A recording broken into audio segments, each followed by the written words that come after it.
Is that flashing from blue to purple and kind of? Okay, good. This one is. Yeah. Well, that means it's working. Those don't have screens. I download them and I get to see what I capture later, but they're really wide angle. So. So I think what I want to talk about is, I'm kind of post storytelling career at this point. Basically, I do some gigs still, but I'm content to be what might be retired.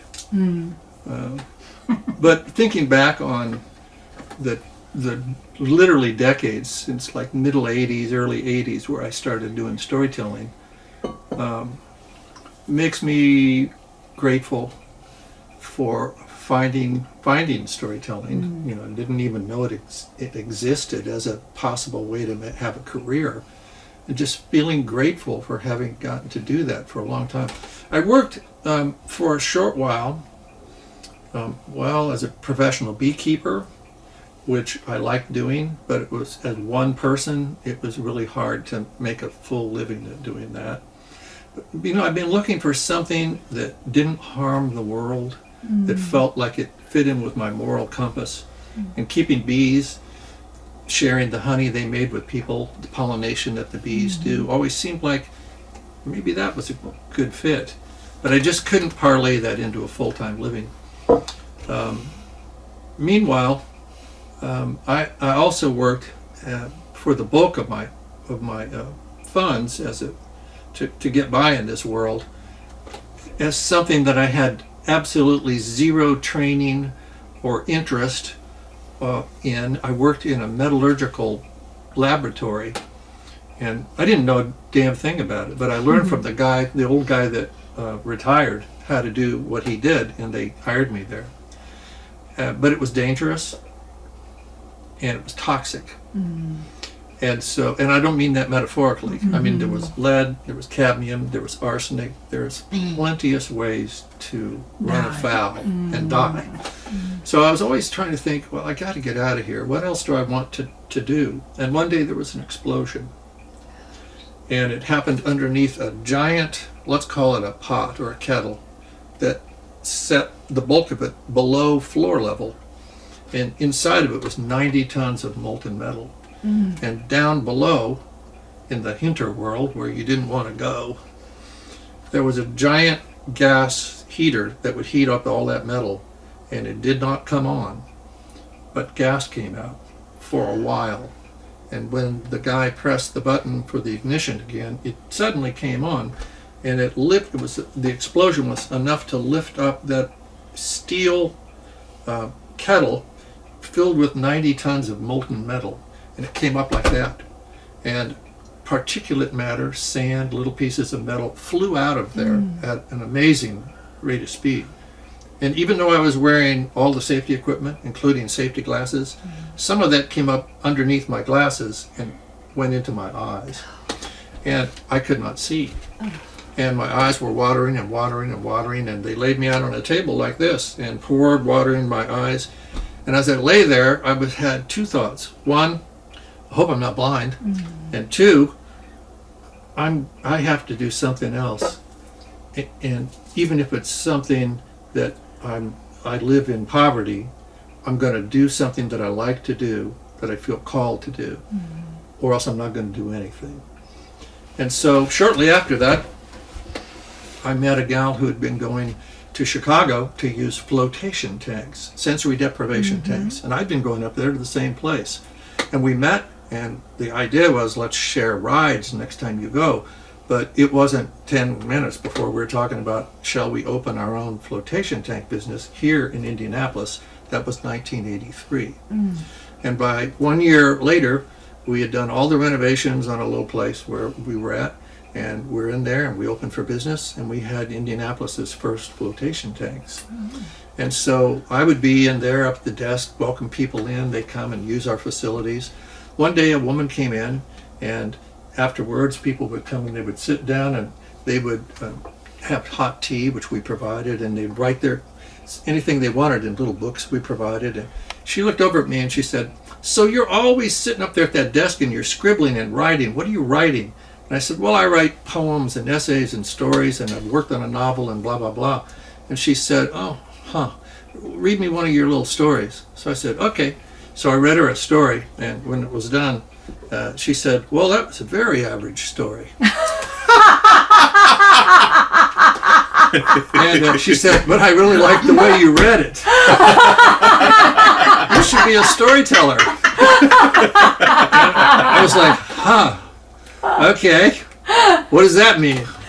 And that was Ellen Munns. Yeah, I was about to say. Sounds like Ellen. So she said, well, I'm the children's librarian at Carmel Clay Public Library. Come with me and see a storyteller. And so I did, and then I saw more and more, and at some point, I thought, well, I'd kind of like to try that, and I began volunteering. And so storyteller Donald Davis says, you'll know when you found your calling when people start calling. And little by little, people started calling, But it wasn't a full-time living yet. As much as I enjoyed doing what I was doing, and I was making a little bit of money at it. Meanwhile, back at the flotation tank business with my partner Sue, you know that there's a conference for everything in the world, right? Mm-hmm. There are people who do what you do, and they inevitably want to have their conference. So we went to the flotation tank conference in New York City that particular year. And I agreed to go do that.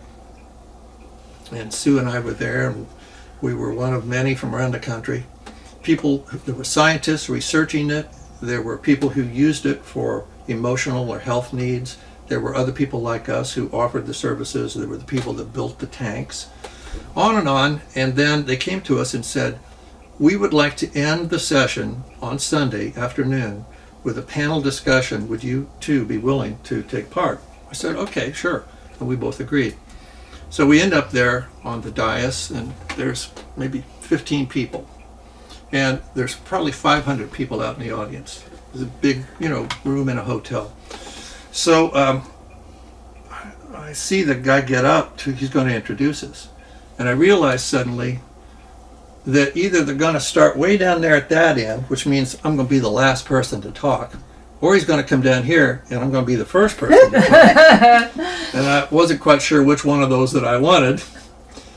So my hands are sweating, it's like I'm kind of nervous here. Mm-hmm. Meanwhile, he introduces the person down there. I think, okay, I'm going to be the last one. It'll give me a little time to prepare because, I got a few things in mind, but we'll see. One by one, everybody on that panel held forth, talked about everything I knew to talk about.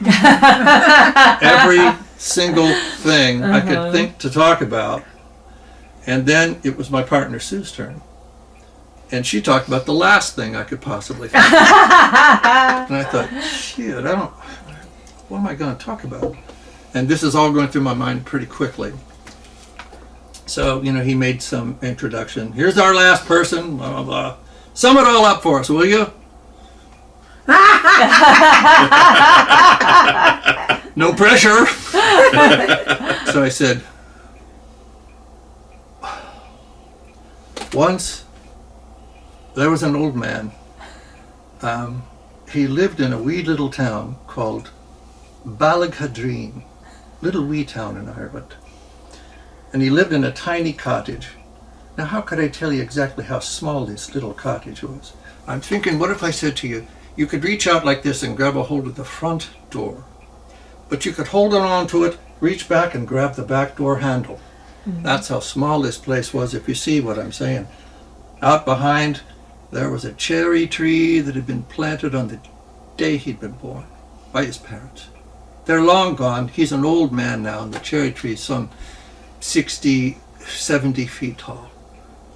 And he was a peddler. He had a pack, and he'd put his few wares that he'd come by here or there on his back. And he'd go out his front door. He'd look over and he'd see his garden. And, the garden was a beautiful thing. He grew cabbages bigger than a man's head, carrots as long as my leg. And if you believe that, I really am a storyteller. But he had all of his little items that he'd go and sell at a fair. And when he got ready to leave his house there, a pack of dogs would all come and gather round him, 'cause they knew he was good for a crust of bread or a piece of cheese, and he'd always feed them a wee bit. Then he'd make his way down the road, tramp down the road with his pack, and he'd set up at a fair with his goods out there on a blanket. And to give you a sense of the fellow, he was a bit of a dreamer, you know. Not a lot of practicality was involved. For example, his neighbors would all say to him, "Peddler, you should put away some of your food for the winter. I mean, look what you do. The birds come in and they eat all the cherries off that cherry tree. You don't do a thing to stop them. And I see the rabbits and the squirrels coming in here, and they're eating on your cabbage and they're eating on your carrots. What? Have a mind for the future. Put things by. Could you just do that?" You know, and he'd always look at them and say, "Well, you know, the birds, they take quite a bit. It is true, but they never sing any sweeter anywhere than they do when they're in my tree. And as for the rabbits and the squirrels and such, let them take what they will, for I never get an argument or a recommendation from a rabbit or a squirrel." And that's the way he was. And so too, when he set his wares down there on the ground, you know, up would come a little girl, let's say, you know, with her blonde curls bouncing, and she'd look down, and he notes that she's barefoot and her feet are sort of dusty, dirty. And she'd look down and she'd say, "Oh, geez, Peddler, look at that. That's so beautiful." He says, "You like that scarf, do you?" Well, I brought that scarf all the way back from Paris, France, once a long, long time ago. Would you like that?" She says, "Oh, I would." "Well, I need £1 for that." And he saw how her eyes dropped and her shoulders went down. And he looked around. He said, "Come here." And he picked up the scarf and he tied it around her curls. He put a wee bow there and says, "Don't you tell anyone that I just gave this thing to you. Do you understand?" Mm-hmm. "Oh, Peddler, thank you so much." And she skipped away. A little boy would walk up. He's eyeing that jackknife, you know, that little pocket knife, that Barlow pocket knife. Peddler says, "So, you like that, do you?" "Oh, I do, Peddler. Lord knows." "Well, I'm going to need some money for that, you understand?" "Ah, but, Peddler, I don't have any money." And he turned to leave. The peddler said, come here. And he opened up the boy's hand, and he put the knife in there, and he put the hand around it, and he says, "Now this is going to carve more wood in your young hands than it will in these gnarled old claws of mine. Don't be telling anyone that I gave this to you for free, or they'll all be on me like white on rice. Now go on." And away the boy goes. And so it went. And the peddler, he managed to survive and eke out a living until one year. And that was the year when the crops weren't good and the weather was bad for the fairs, and what little he sold didn't provide much. And one day he looks and he sees that there's just 4 potatoes left in the larder. And he's thinking, well, the Lord has always provided for me before. I reckon he will again. But several days later, there was nothing left in the larder or anywhere else. And he was getting weak, and he laid down in his bed. He took his hat and put it right here, and he crossed his hands. And he says, "Lord, it's me, the peddler from Ballacadreen. If you'll have me, Lord, I'll come with you now." And he closed his eyes, thinking to sleep. But he didn't sleep. Well, he did sleep. But what he mostly did was he dreamed a dream like he'd never dreamed before. In the dream, he heard someone, a man's voice, calling his name. And he woke, and he was now quite spry and he had some strength to him. And he jumped out of bed, and he opened the door, and he looked out, and by God, it was St. Patrick himself, patron saint of all Ireland. I'm sure you've heard of him, yes? He drove the snakes out, the whole deal. He goes out there, "Peddler, come here." "Patrick, sir." And he's got his hat in his hand. "What is it, sir?" "Peddler, walk this road until you come to Dublin town. And there, on the arched bridge over the river Liffey, you'll stand and you'll listen. And there it is. You will hear what you're meant to hear." And then he woke up, and it was the next morning. And he thought, what a wondrous dream, what a gift. I've never had a dream like that ever before. But he was too weak to do what the dream was asking. So the day went by, and once again that night, there he lay in his bed. Lord, I'm ready, come and take me. And that night, he has the dream again. Patrick calling him out, walk this road to Dublin town, stand on the bridge over the river, listen, you'll hear what you're meant. And he couldn't do a thing about it the next day either. And then he had that dream a third night, and how he did it, I don't know.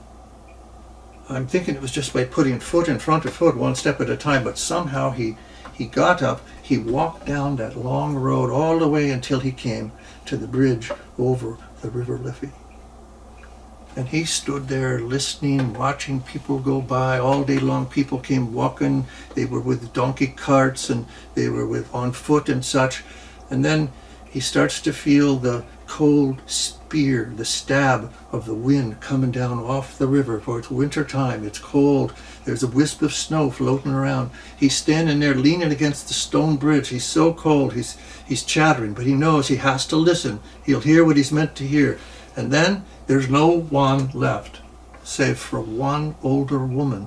She's come walking towards him. She's got on the wooden clogs, the wooden shoes. He hears the clop, clop, clop, clop as she approaches him. And indeed, when she comes right up level to him, she stops and she turns and she looks at him. And he looks at her. And then she just turns and walks on. And now the sun is full down. And he thinks to himself, my neighbors are right. I'm a fool. There's nothing for me to do now except walk over to some alleyway and lay down and die like a dog. I can't make it home.